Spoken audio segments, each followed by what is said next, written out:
Shalom saudaraku, kembali lagi di acara Bible Study kesayangan kita, Life Study. Sebab orang yang berhenti belajar, berhenti bertumbuh. Mari kita berdoa di pagi hari ini untuk mengawali pembelajaran kita pada kesempatan ini. Bapa yang baik dalam surga, Bapa, kami mengucap syukur, kami ada sebagaimana kami ada. Itu semua karena anugerah Tuhan semata. Berbicaralah kepada kami, pribadi lepas pribadi. Dalam nama Tuhan Yesus kami berdoa. Amin. Saudara, saya bersyukur di pagi hari Sabtu ini kita bisa meluangkan waktu kita beberapa saat ke depan ini. Cuma 25, maksimum 30 menit untuk belajar kebenaran firman Tuhan. Pada kesempatan ini kita sedang meneruskan pembelajaran kita dari Matius 15 ya. Sekarang ayat ke-21 kita akan mulai sampai dengan ayat yang ke-39. Saya akan mengawali dengan sebuah kisah yang sangat luar biasa saudara ya. Yaitu tentang perempuan Kanaan yang percaya. Ini dari ayat 21 sampai 28. Hal ini juga dicatat dalam Injil Markus pasal 7 ayat 24 sampai 30. Tapi bedanya di Injil Markus ya, itu ditulis sebagai perempuan Siro-Fenesia. Kalau di sini dikatakan sebagai perempuan Kanaan. Nah, disebut sebagai Kanaan dalam Injil Matius karena memang penduduk awal orang Venesia adalah orang Kanaan. Tetapi baiklah, kita tidak perlu memperdebatkan ini orang apa, penyebutannya kenapa apa. Satu hal yang saudara perlu camkan saja, bahwa wanita ini bukan orang Yahudi atau dianggap orang kafir. Orang Kanaan sendiri itu sebenarnya kalau ditrace ke belakangnya itu adalah Yahudi yang melakukan kawin campur. Tetapi mereka sudah dianggap kafir. Mereka dianggap Gentile. Mereka sudah tidak dianggap lagi sebagai orang Yahudi. Nah, oke, saya akan bacakan dulu. Lalu Yesus pergi dari situ dan menyingkir ke daerah Tirus dan Sidon. Maka datanglah seorang perempuan Kanaan dari daerah itu dan berseru, "Kasihanilah aku ya Tuhan, anak Daud. Karena anakku perempuan kerasukan setan dan sangat menderita." Tetapi Yesus sama sekali tidak menjawabnya. Lalu murid-muridnya datang dan meminta kepadanya, "Suruhlah ia pergi." Ia mengikuti kita dengan berteriak-teriak. Jawab Yesus, "Aku diutus hanya kepada domba-domba yang hilang dari umat Israel." Tetapi perempuan itu mendekat dan menyembah dia sambil berkata, "Tuhan, tolonglah aku." Tetapi Yesus menjawab, "Tidak patut mengambil roti yang disediakan bagi anak-anak dan melemparkannya kepada anjing." Kata perempuan itu, "Benar Tuhan, namun anjing itu memakan remah-remah yang jatuh dari meja tuannya." Maka Yesus menjawab dan berkata kepadanya, "Hai ibu, besar imanmu, maka jadilah kepadamu seperti yang kau kehendaki." Dan seketika itu juga anaknya menjadi sembuh. Saudara, ayat ini, kisah ini tidak mudah untuk diartikan saudara ya. Terutama di ayat yang ke-26. Tetapi Yesus menjawab, "Tidak patut mengambil roti yang disediakan bagi anak-anak dan melemparkannya kepada anjing." Jadi banyak orang mengatakan ayat ini yang sering dituduhkan oleh orang-orang non-Kristen, katanya ini adalah ayat rasis dan kasar.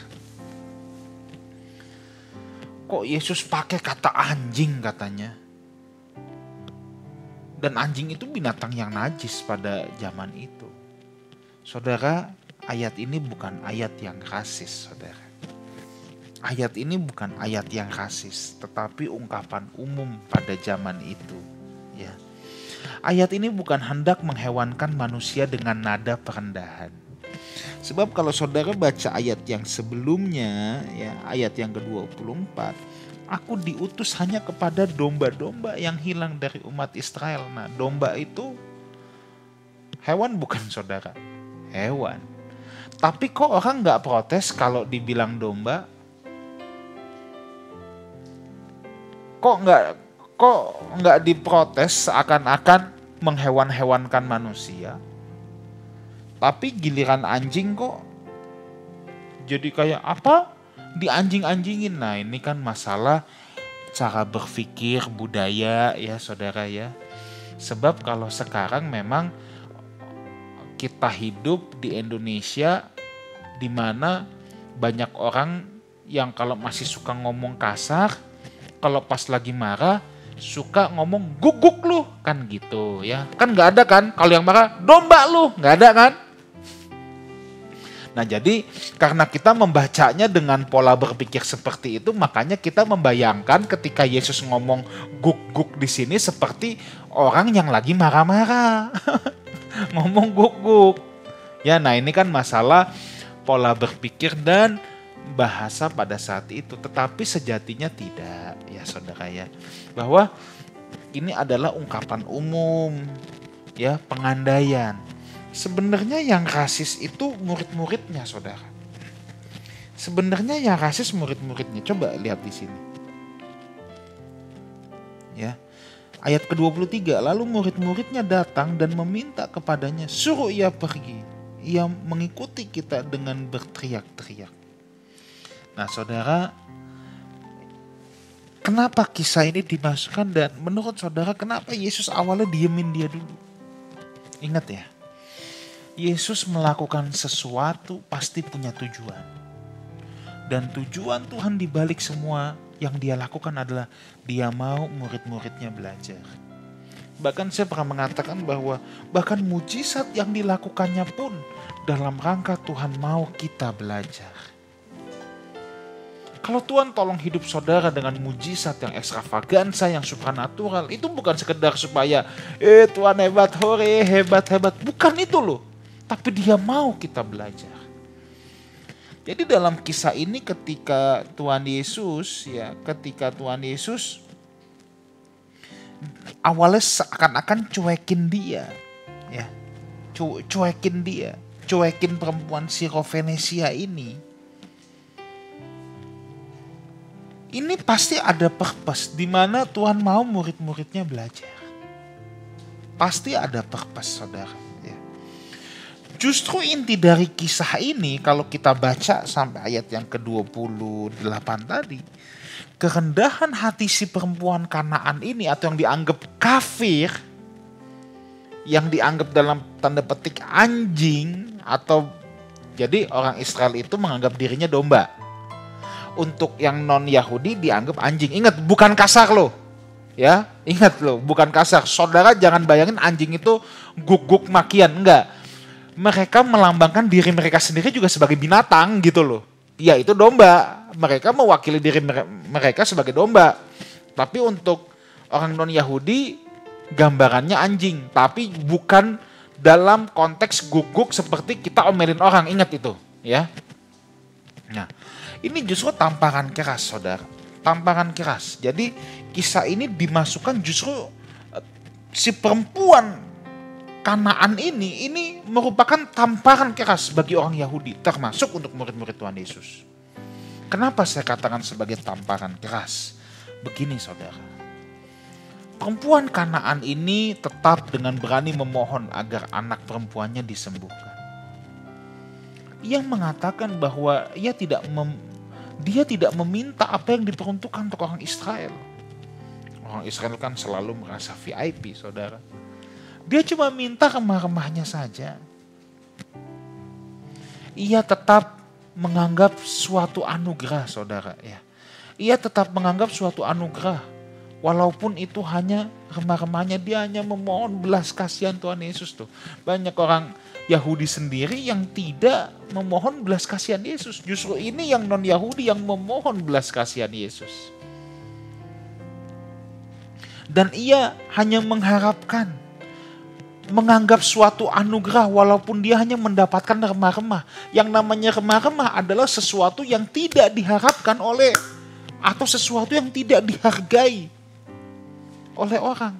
Tapi buat dia, dapat remah-remah pun itu anugerah. Hebat gak coba orang ini? Orang Yahudi, Yesus lahir di tengah-tengah mereka, malah dibuang-buang. Nggak dianggap. Ya kan? Sampai Tuhan bilang apa? Nabi ditolak di kampungnya sendiri tuh. Tapi perempuan Kanaan ini, remah-remahnya pun dianggap ini sesuatu yang sangat berharga.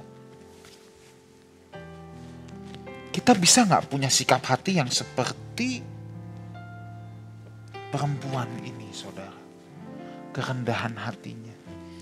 Dia menganggap sekalipun hanya remah-remah, ini sesuatu yang berharga. Saudara, kita bangun pagi hirup oksigen. Saudara menganggap gak itu betul-betul, bisa gak kita menghayati itu anugerah Tuhan untuk kita? Atau kita anggap remeh itu, napas, siapa juga napas. Atau kita bisa menghayati, terima kasih Tuhan, ini anugerah yang luar biasa. Tuhan masih kasih aku bernafas. Banyak orang yang tidak menghargai hal sepele ini.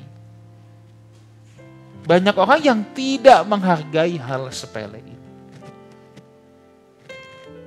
Tapi kita harus belajar seperti perempuan Kanaan ini. Sekalipun ada banyak hal yang orang lain tidak hargai. Tapi ketika kita menyadari ini anugerah Tuhan, kita boleh menghargainya. Saudara masih bisa makan. Saudara hargai gak itu? Kita masih bisa makan. Masih bisa ketemu keluarga. Kita hargai itu gak sebagai anugerah Tuhan. Jangan tunggu di ruang ICU. Ketika udah gak bisa makan, leher dibolongin pakai selang. Baru kita sadar saat itu. Bahwa masih bisa makan itu anugerah Tuhan. Saat udah dikasih ventilator oksigen, baru kita mau menyadari bahwa oksigen itu anugerah Tuhan. Jangan tunggu begitu. Oke. Pembelajaran besar ini saudara ya, luar biasa sekali. Diambil dari iman perempuan Kanaan. Seorang perempuan dari kalangan kafir, warga kelas 2. Tetapi keprihatinannya terhadap anak perempuannya telah membuat dia berani menembus batas budaya, tradisi, dan gender dengan ketabahan dan keberanian. Ya, tentunya batasan pada zaman itu. Dan inilah yang membuat Tuhan Yesus jadi kagum. Dalam kejadian itu juga terbukti bahwa pelayanan Yesus pun menembus batas-batas kebiasaan eksklusivitas Yahudi. Perempuan Kanaan itu pun mendapat belas kasihan dari Yesus. Perempuan ini datang kepada alamat yang tepat. Dia memiliki sikap yang benar dan mendapatkan anugerahnya yang telah terbukti mendobrak pola pikir rasialis bangsa Yahudi saat itu. Saya ulang lagi, dia datang ke alamat yang tepat. Dia memiliki sikap yang benar dan mendapatkan anugerah Tuhan yang telah terbukti mendobrak pola berpikir rasialis bangsa Yahudi saat itu. Sebab Tuhan Yesus berkata, hai ibu besar imanmu. Besar imanmu. Yesus telah dibuat kagum oleh iman dan kesederhanaan pola pikir perempuan Kanaan itu. Pujian semacam ini jarang diucapkan oleh Yesus. Dia bukan murid rabi, dia bukan orang yang pintar, dia bukan orang yang ngerti Taurat secara detail. Tapi dia yang mendapat pujian dari Tuhan.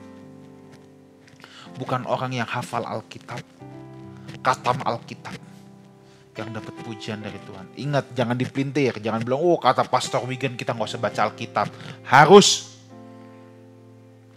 Lebih hebat lagi kalau saudara memahami Alkitab dan saudara punya prakteknya seperti perempuan ini. Perempuan ini mungkin belum tahu firman Allah, tapi perempuan ini punya prakteknya, kerendahan hatinya, menghargai anugerah Tuhan. Dia punya prakteknya. Sedangkan banyak orang tahu teori nggak punya praktek, tapi yang hebat punya teori, punya praktek. Ya, hal ini menjadi tamparan bagi orang Yahudi yang sebenarnya berstatus umat pilihan, tetapi seringkali tidak memiliki kerendahan hati dan hanya menganggap dirinya sendiri yang VIP. Ini tamparan keras, saudara. Ini tamparan keras sekali untuk orang Yahudi. Mereka hanya merasa aku VIP, aku umat pilihan. Banyak orang Kristen yang juga begitu loh. Merasa dirinya VIP. Karena merasa dirinya VIP, dia menganggap jalan hidupnya harus mulus. Nanti Tuhan yang jaga semua. Sebab dia melewati jalan bebas hambatan. Kalau orang lewat jalan berlobang, dia jalan bebas hambatan ibarat jalan tol. Itu salah kaprah, saudara. Sebab ternyata Tuhan lebih tertarik untuk mendewasakan kita. Tuhan lebih tertarik untuk mendewasakan kita. Dan jangan pernah menganggap diri sendiri superior, lebih VIP daripada Tuhan. Jangan pernah menganggap diri kita sendiri, aku lebih VIP. Kalau aku doa, Tuhan lebih dengar. Sekalipun saya pendeta, sekalipun saya gembala jemaat, tidak boleh saya merasa lebih superior. Lebih dekat Tuhan, Tuhan lebih dengar doa saya. Enggak tepat sama sekali. Saya hanya pelatih, I'm a trainer. Dan semua posisi kita di hadapan Tuhan itu sama, fellow citizen. Kawan sewarga dari kerajaan Allah, Efesus 2 ayat 19-20. Saya tidak boleh merasa lebih VIP dari jemaat cuma karena saya berkhotbah. Nah, yang penting di sini kita punya kerendahan hati. Seperti yang perempuan ini miliki. Lalu ayat 29-31, Yesus meninggalkan daerah itu, menyusur pantai Galilea, ya, orang-orang berbondong-bondong datang ke situ, ya. Dan mereka disembuhkan, dan kata kuncinya mereka memuliakan Allah, saudara, ya. Tujuan dari mujizat itu, ya, kalau saudara lihat orang buta, orang bisu, timpang, dan banyak yang lain, ya. Yesus menyembuhkan mereka semuanya. Nah, di daerah orang kafir loh ini. Yesus menyembuhkan mereka semuanya. Justru ada ayat yang di tempat Yesus sendiri sedikit kesembuhan yang terjadi. Karena mereka gak percaya. Justru di tempat orang yang dianggap kafir, yang dianggap anjing oleh bangsa Yahudi, justru mujizat terjadi. Dan tujuannya jelas, memuliakan Allah. Banyak orang melakukan mujizat, ini berhubungan dengan merasa diri sendiri VIP tadi, ya. Melakukan mujizat untuk nama besar dan kemuliaan dirinya sendiri. Dan banyak orang juga berharap mujizat untuk kenyamanan diri sendiri. Tapi yang penting harusnya nama Allah yang dipermuliakan, saudara. Di sini kita belajar yang pertama apa? Tidak boleh rasis. Jangan rasis. Tuhan gak suka orang rasis.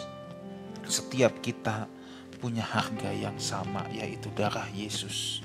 Tidak peduli apa warna kulitmu, tidak peduli bagaimana bentuk rambutmu, tidak peduli pesek mancungnya hidungmu, tidak peduli dari mana engkau berasal.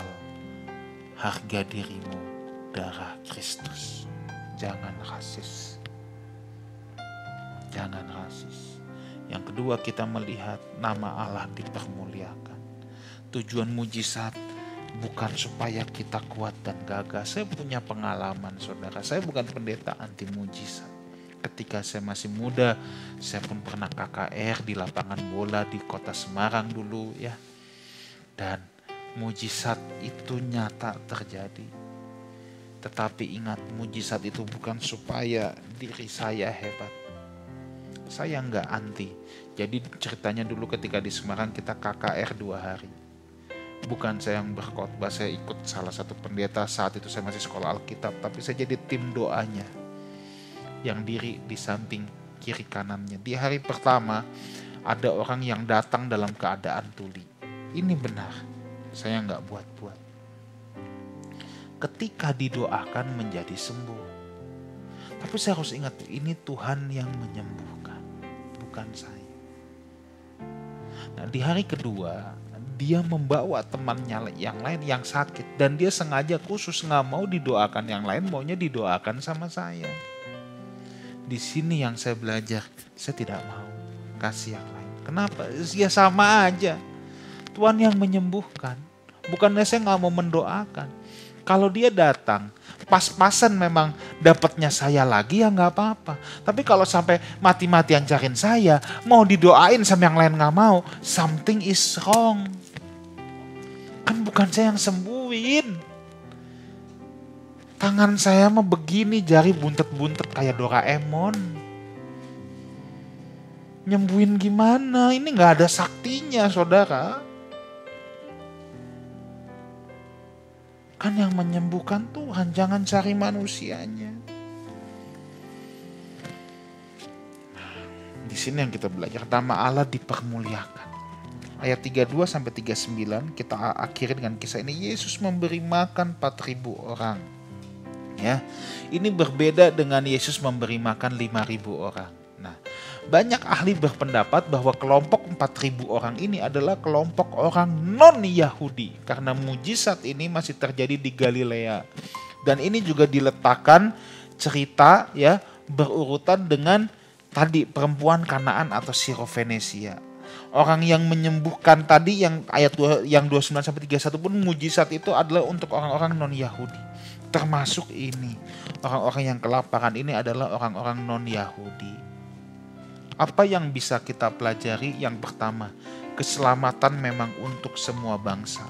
Tuhan Yesus itu sangat jauh dari kata rasis. Ya.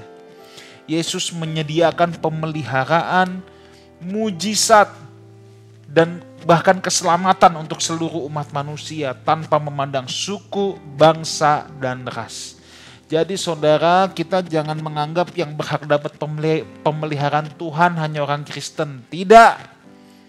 Semua umat di bumi ini mendapatkan pemeliharaan Tuhan secara umum. Itu yang disebut dengan God Providentia. Kenapa? Semua ciptaan Tuhan, saudara.